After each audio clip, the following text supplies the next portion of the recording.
Sam, a young student with a passion but not much money, finds a 5 coin in the pocket of an old pair of jeans. Instead of spending it right away, he decides to take on a challenge to grow this small amount. Step 1.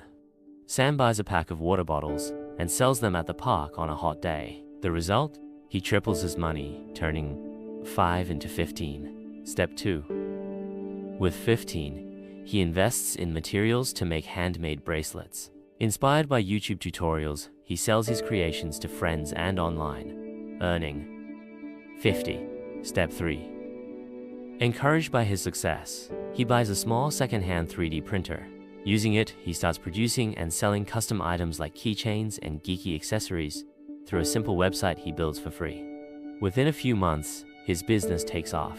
What started with just 5 has grown into a steady source of income. Today, Sam is both a student and an inspiring entrepreneur.